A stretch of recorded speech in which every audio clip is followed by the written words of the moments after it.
What's up, everybody? It is September 10th, 2025. Charlie Kirk was shot and killed today. Um, I think what I wanted to come out to say is not so much regards to Charlie Kirk. Well, I guess it is. What I noticed on social media were people coming after, like celebrating, like saying, let's fucking go. It's a beautiful day. Natural selection. These kinds of things that I think speak largely to the psyche of some people on the left, probably descended from the psychological lineage of Marxism. Marx not only advocated for the overthrow of the bourgeoisie, but also, I don't know the exact quote, but it was like, I don't know if he used the term liquidation, but of the lumpen proletariat, or the slave and primitive classes who were two stages behind capitalists. They weren't even capitalists yet. They're like the scum beggars who would contribute nothing to society, so they have to go too.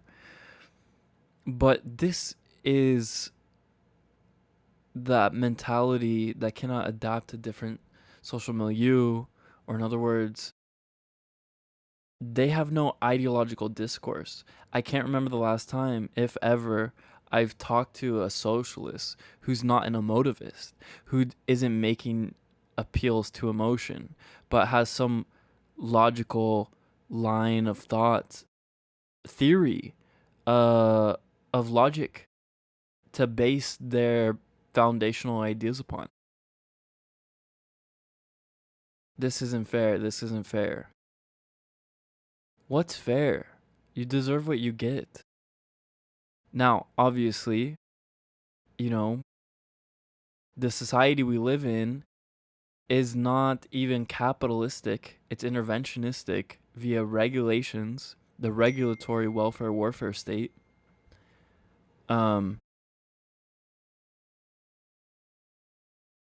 It's all these regulations that allow for certain types of ideas, industries to thrive and make money. It's not making money that's evil. It's the regulatory state that allows people to make money in nefarious ways, such as the military industrial complex, the pharmaceutical industrial complex, the healthcare industry, this education, quasi educational complex that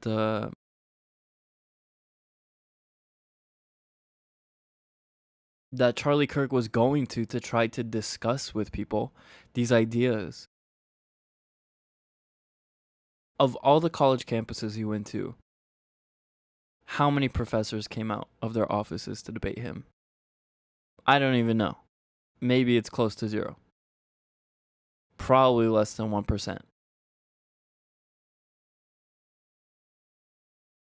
So Charlie Kirk was a conservative intellectual journalist, and he was evolving his ideas on Israel.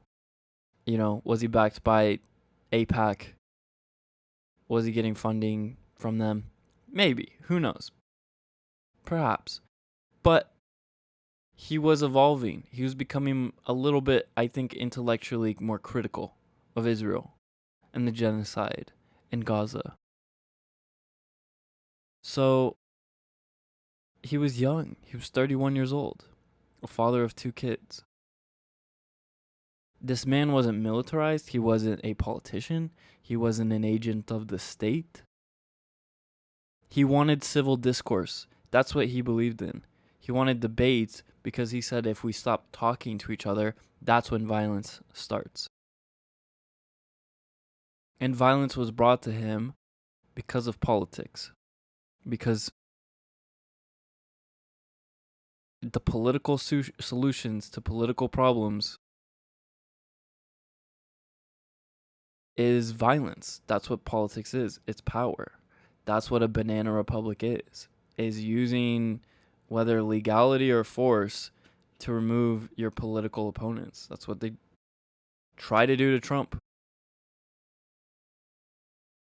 This country is not immune to socialism, to being a third world country in the long run, to not having to answer to the debt, to not having to realize that we're a little bit chauvinistic and we're a little bit cocky in our military might and how long this privilege of the world reserve currency will last. So people on the left need to consider what their ideas are. Is it just socialism? Is it redistribution of what's fair? Then own it. And then face reality. And I think the people on the right, as angry and upset as they are, obviously should remain civil. But like,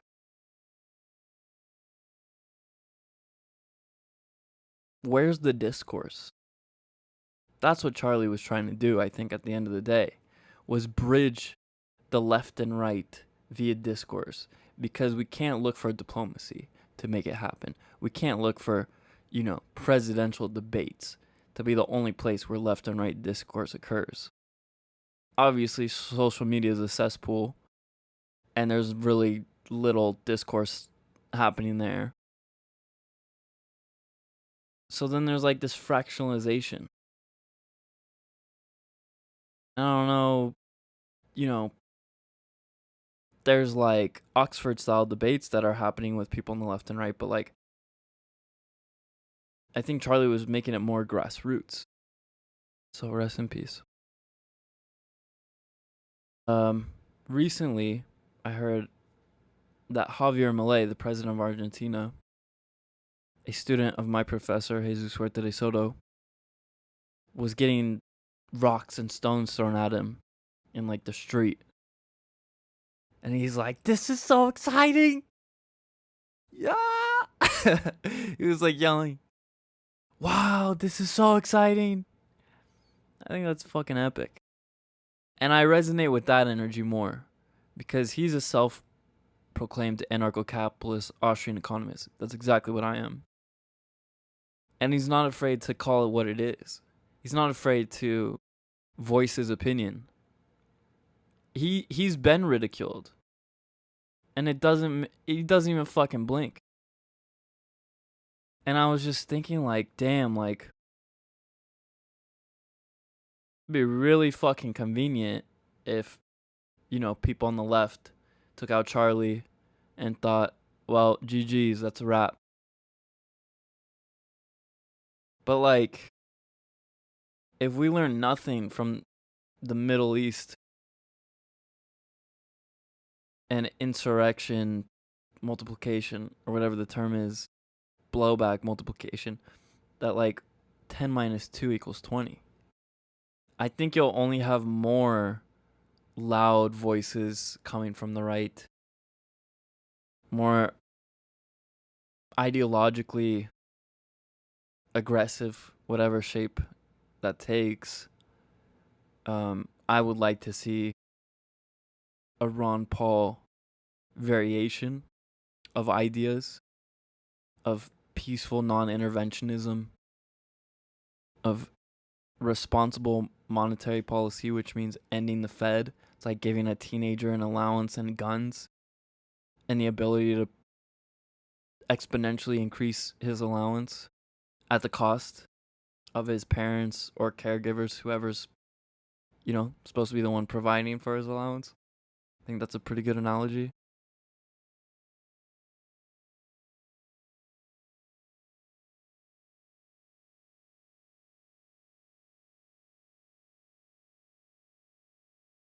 But yeah, I don't know what to make of. Well, obviously, I just think they're dumb. The people who are like natural selection. So you're telling me might makes right. That if someone just goes around killing with a gun, like therefore they should be the winner because they took out the other people and the other people died. Natural selection. Like, are you like of this person? They're dumb, but two, that's like worse than advocating slavery because you're saying no. Like slavery, the slave has a chance to live. Like if you take him out, like then you have definite winning. That means you're like not compassionate to people who suffer or are like less fortunate than other people. That's just natural selection. I think is like very antisocial. I think society and civilization at its best help the less fortunate members of society because people are in a position to help people. That's what charity is about. That's what being neighborly is about. But yeah, I think that's a lack of intelligence um, to have that opinion. And then as far as celebrating the passing of the execution of someone um, is a psychology that I think is someone who I think it comes from a place of projection of someone feeling inadequate and envious and they need to tear other people down so they feel better about themselves. So they feel like they have more influence, relatively speaking, more significance or impact in the world because the people that were most impactful have now been like removed.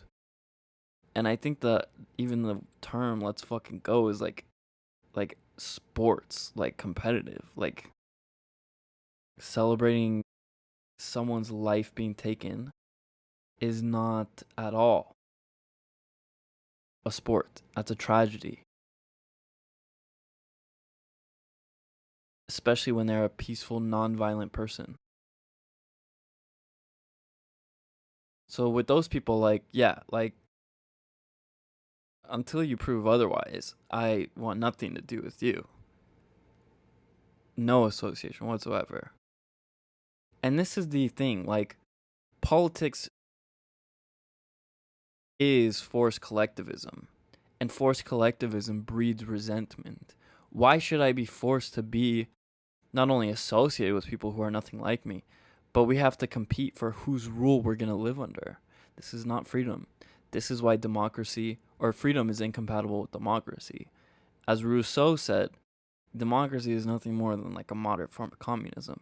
So, like, this fetish of democracy, you know, obviously is rule of the majority, which in a way negates the liberties of the minority. So it's tyranny of the majority. So you can't also then proclaim you care about marginalized people and minorities. First of all, the individual is the ultimate minority. Second of all, this is just a euphemism as a vessel for whatever helps, you know, usually the left obtain their power. First it's gays, then it's blacks, then it's Asians, then it's brown people, then it's trans people. They don't really care about these people. It's whatever group or woman, it's whatever group can help them obtain and retain their hegemony. Which I also think is, again, not an ideological argument or a theory of truth or compatibility with human nature. It's political science, the science of power, of politics, power. authority. So in a sense, now my perspective is like, damn, like this country has a ways to go from being the land of the free.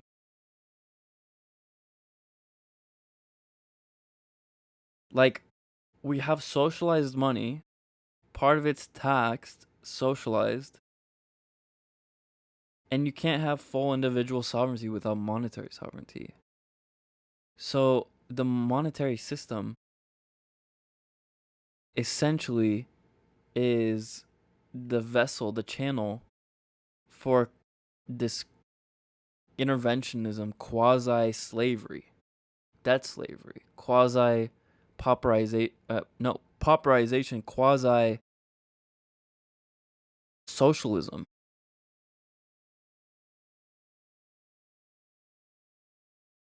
I heard this beautiful quote, this elegant quote, from past weekend's lectures. Let me open my notebook and read it to you.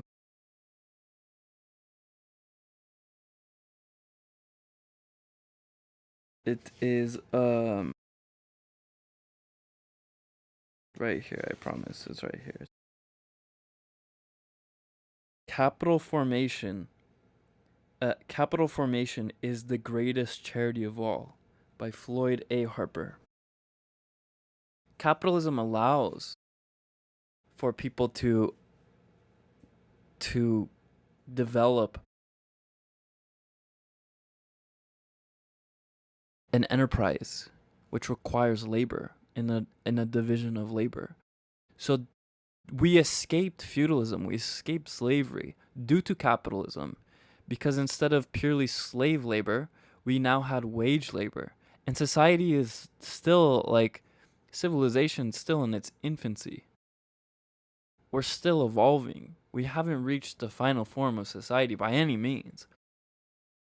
Not in like some like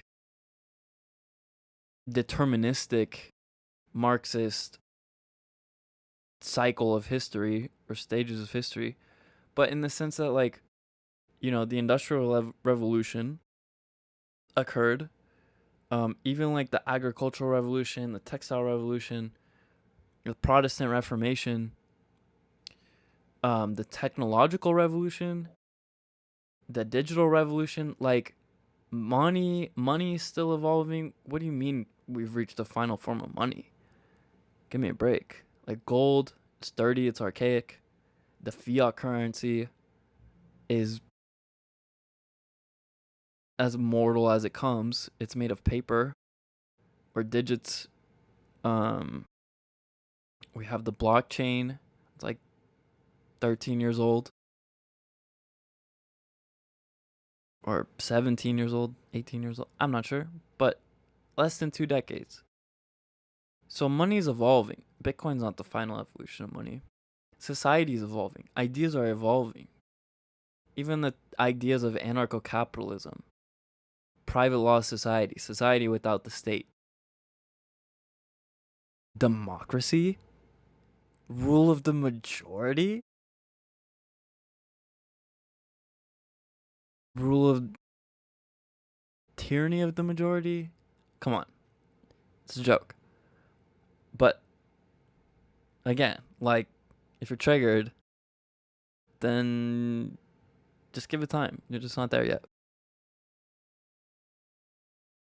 But capital formation gives people the opportunity to work for a wage. Look at history. When wage labor was introduced,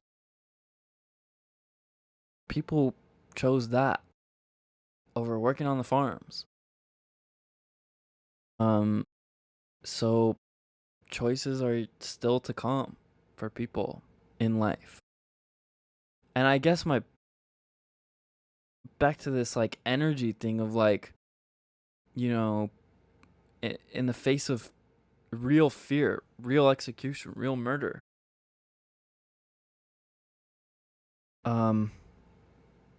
This I'm still understanding and processing, but at the Ron Paul Scholars Conference, which I attended last year in 2024, Judge Andrew Napolitano gave a speech. And at the end of it, he said that I will die in my bed surrounded by my loved ones. But some of you will be arrested, tried, locked in a jail cell, and have to face your death alone. And when that time comes,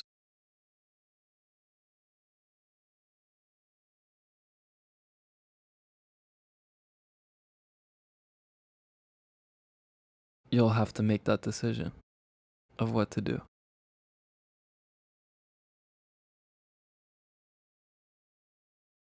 And it's easy to push that away and be like, okay, whatever, sure. But like, think what's happened since like 2016, 2020.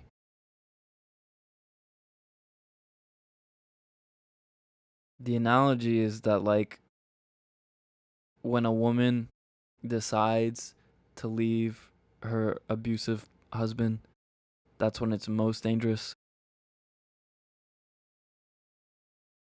The idea being that like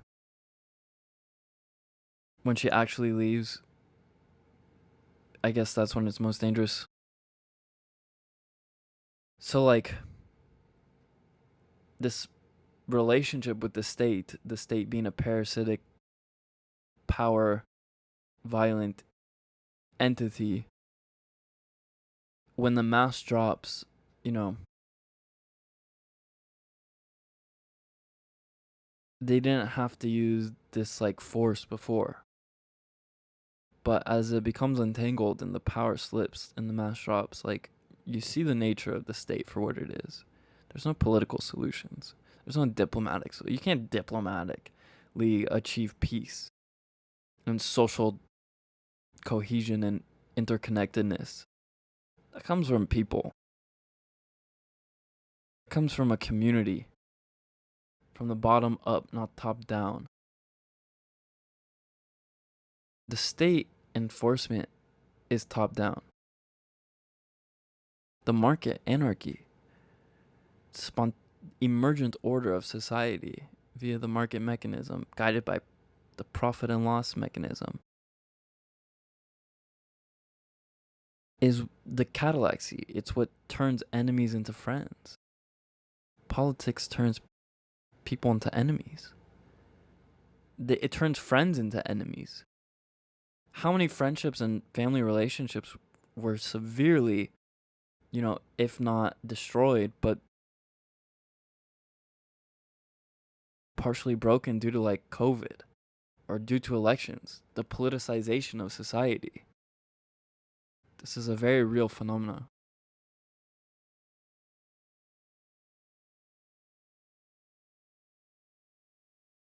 And for myself,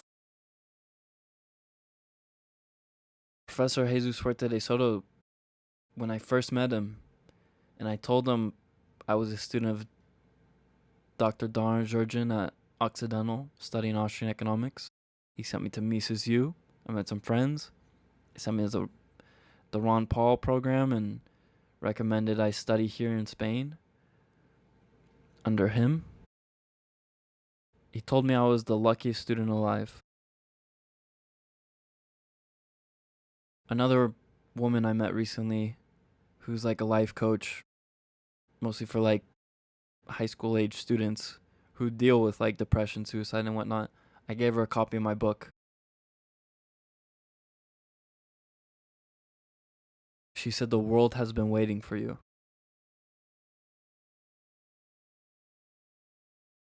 So I hear things like this, and I look at my life, and I don't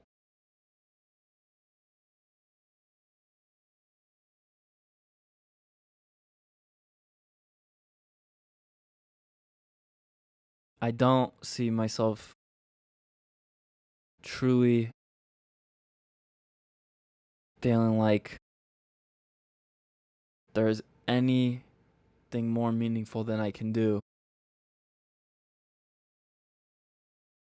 but talk and speak and lecture about these ideas. You deserve what you get in life. Maybe I'll get what I deserve.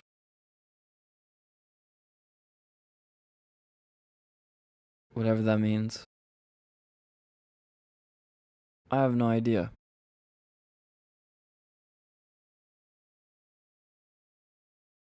But Ron Paul said, if you know these ideas, you have a responsibility, a duty to speak them.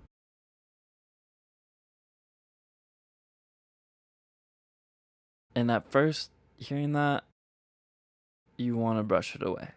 You want to think it's this or that or heavy or what. But like, the younger generations are quite lost, some of them. And they need people who can lead, who can be strong, who can bring hope.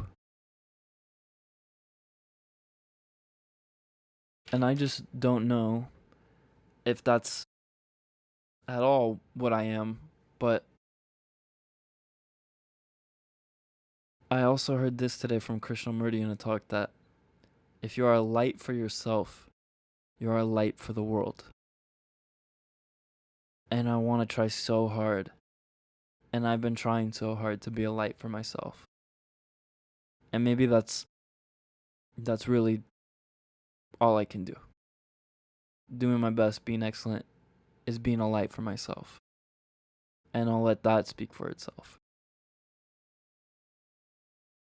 And part of me being a light for myself is podcasting my ideas, my research, is professing, is writing books.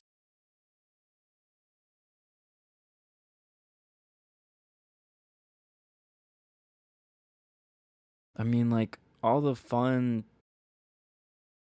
things I enjoy, like, upon hearing this news today, it just, like, they fall away. And I come back to, like, what matters to me. And yeah, I mean, I have my family and stuff, but, like, what I can do that's most meaningful.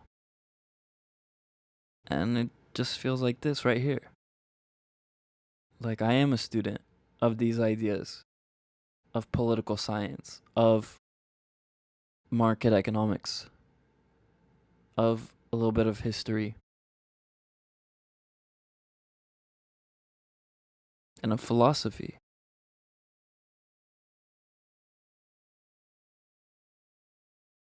So, like, what it really feels like at times throughout the day and whatnot is like, I don't know how to express myself. I don't know why I'm afraid, but this is the fear. That's really the fear, is getting shot and murdered, whether by a random stranger or the CIA. And that has happened. And in a way, like, because that cat is out of the bag and that fear is like more, in a way, real, I suppose. The mask is dropped. It's not like it was, an empty threat on Charlie's life, that his life was taken, but like, his life has now been taken.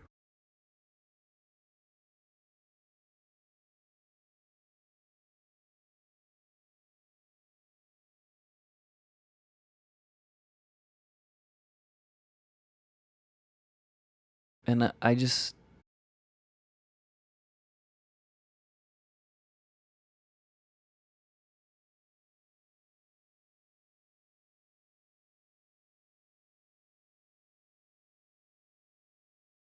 if you look at like Louis Lang, the anarchist who died in prison,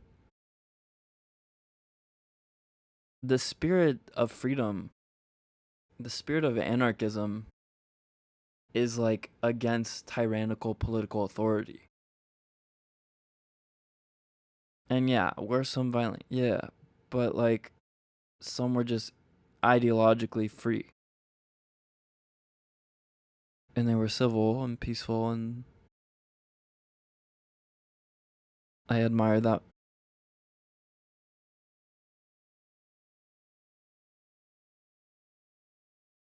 And I guess I just need to continue to like be a light for myself. Stay focused, stay on my path, help people through this fear.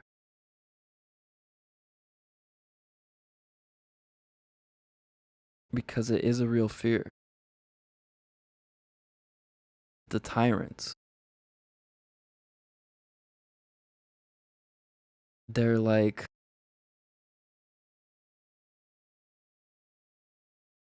without a conscience.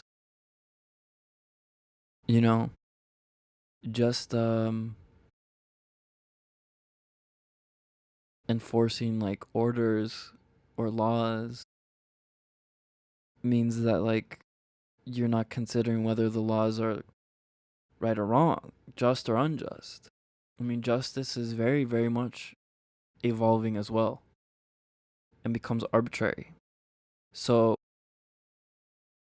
to outsource your consciousness to someone else to determine what you should or should not do, dependent on a law, is not necessarily moral, if at all. Moral implies your own choice, your own decision, what you choose to make moral.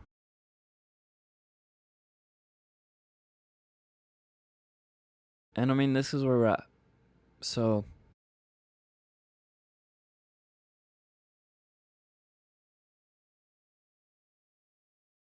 it's, you know,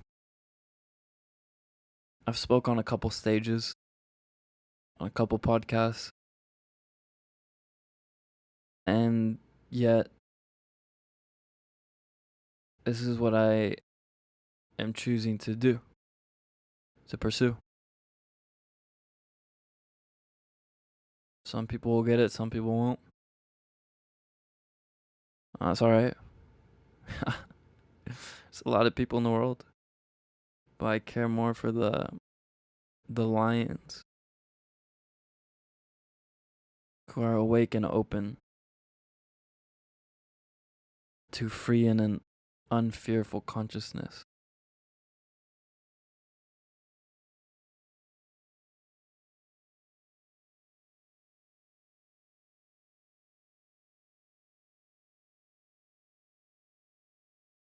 There's a lot of people actually, more than people realize, that value freedom, not only in this country, but around the world. So, this is a majority, but it's not a tyranny. It's just a community kind of cultivated around ideas of ideologies, which is cooler than being cultivated around politics.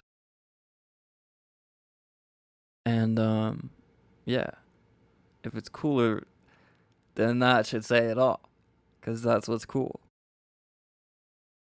So I think having fun is very important, and also like following your heart and giving attention to things, not effort, but like following like your gut intuition. Like if you know something's like right for you, then it's right.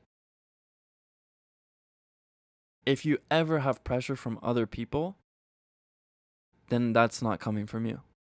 those decisions, those ideas. It has to come from you. That's your light. That is strengthening your light.